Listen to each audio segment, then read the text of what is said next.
nggak sih kalian lihat motor yang dimatiin tuh ada suara cetek-cetek, terus tangkinya panas banget? Atau kalau air karburator di motor dikuras, kadang ada uap panas yang keluar dan kita mikirnya kok bisa sih sepanas itu? Nih, sebenarnya hal-hal kayak gitu tuh ada hubungannya sama satu konsep penting di kimia, yaitu kalor. Cara panas berpindah dari satu benda ke benda lain, dan untuk mengukur seberapa panasnya itu, kita bisa pakai alat yang namanya kalorimeter. Kalorimeter itu kayak detektif panas. Dia mengukur berapa banyak energi yang dilepas atau diserap suatu zat waktu terjadi reaksi. Misalnya, kenapa bensin kebakar bisa ngasilin energi besar, atau kenapa air karburator bisa panas cuman gara-gara kena mesin. Semua itu bisa dijelasin kalau kita ngerti gimana kalori itu bergerak. Jadi, di video ini kita bakal ngebahas kalorimeter dari dasar sampai ngerti cara kerjanya. Dan kenapa alat sekecil itu penting banget buat nentuin energi dalam reaksi kimia.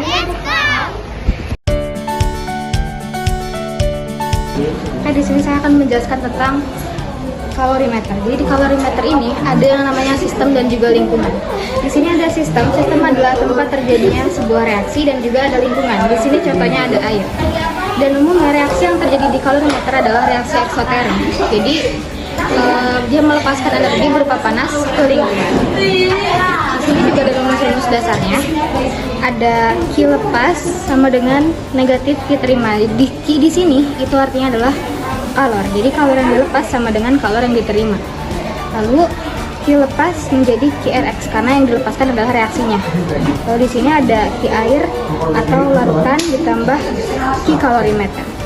Lalu ini dia rumus dari kalorimeter. Rumusnya adalah delta H sama dengan M dikali C kecil dikali delta T ditambah C besar dikali delta T per mol.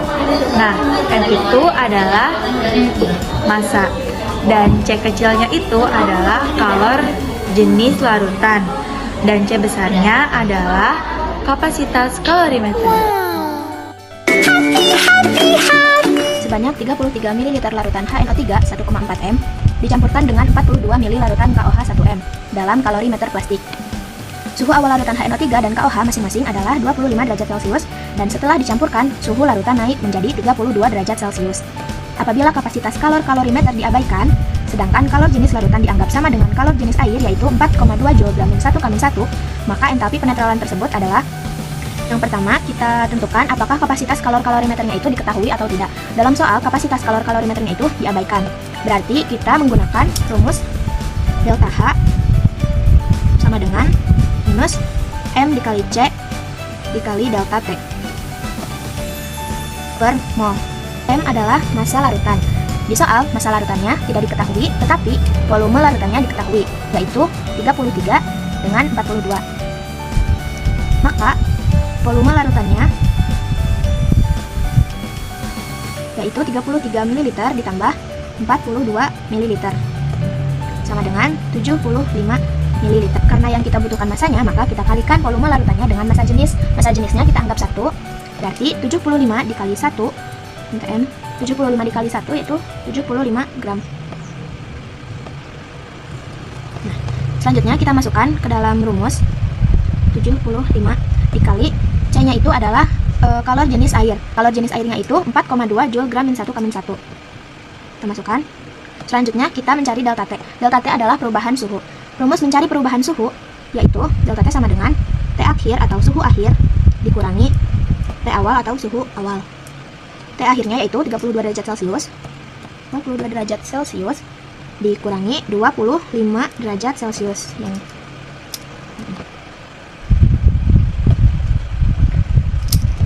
sama dengan 7 derajat Celcius. Selanjutnya kita mencari mol. Mol siapa? Karena yang ditanyakan adalah reaksi penetralan, maka kita akan mencari mol air. Air diperoleh dari hasil reaksi antara HNO3 dengan KOH. Kita tuliskan persamaan reaksinya. HNO3 plus KOH H2O plus KNO3.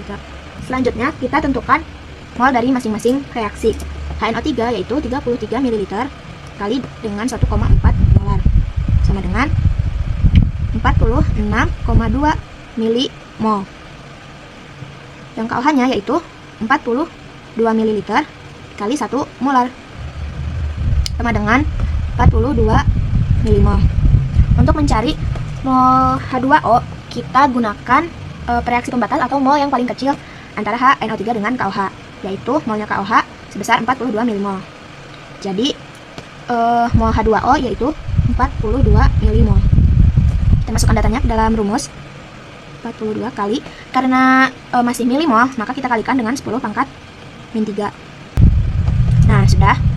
Selanjutnya kita bisa coret 42 dengan 4,2. Berarti tinggal 0,1. Kita tulis di atas.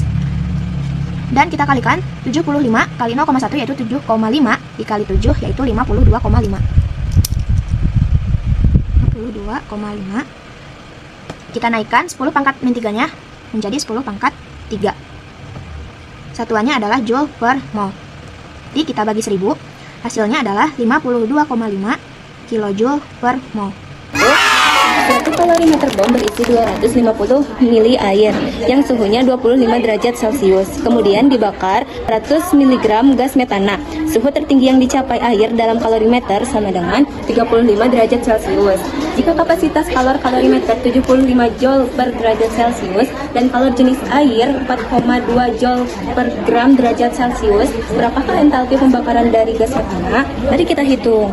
Delta H sama dengan negatif M kali C kali delta T ditambah C dikali delta T per mol sama dengan negatif, kita masukin dari sini 250, M itu massa, maka kita masukin massa airnya 250 dan kita masukin C itu kalor jenis yaitu 4,2, kita masukin ke sini dan 10 ini kita masukin dari 25 derajat Celcius, perbandingan 25 derajat Celcius ke 35 derajat Celcius yaitu 10, kita masukin di sini ditambah 75 kita masukin dari kalorimeter ke sini dan delta T-nya sama kayak yang ini. Per molnya itu dicari dulu. Gram mol CH4 itu 16 gram per mr sama dengan 0,2 per 16 sama dengan 0,0126 mol.